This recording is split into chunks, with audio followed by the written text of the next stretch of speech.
খেলাপিদের মনোনয়ন বৈধ করেছে। আগামী 12 ফেব্রুয়ারি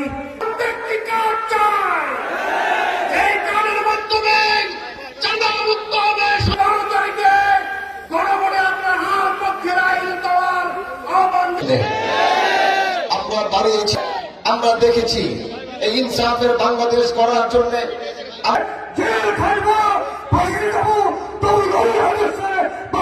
ইসলামী রাষ্ট্র কায়েম হলে আমরা প্রত্যেকটি মানুষই চূড়ান্ত স্বাধীন দেশের স্বাধীনতা ফিরে পাবো।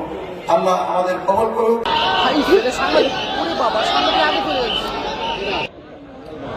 আলহামদুলিল্লাহ ওয়া কাফা ওয়া সালামুন আলা খলিফা।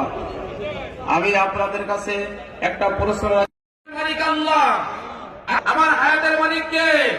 বাংলাদেশ খেলাফত মজলিস জিন্দাবাদ জিন্দাবাদ জিন্দাবাদ জিন্দাবাদ জিন্দাবাদ জিন্দাবাদ।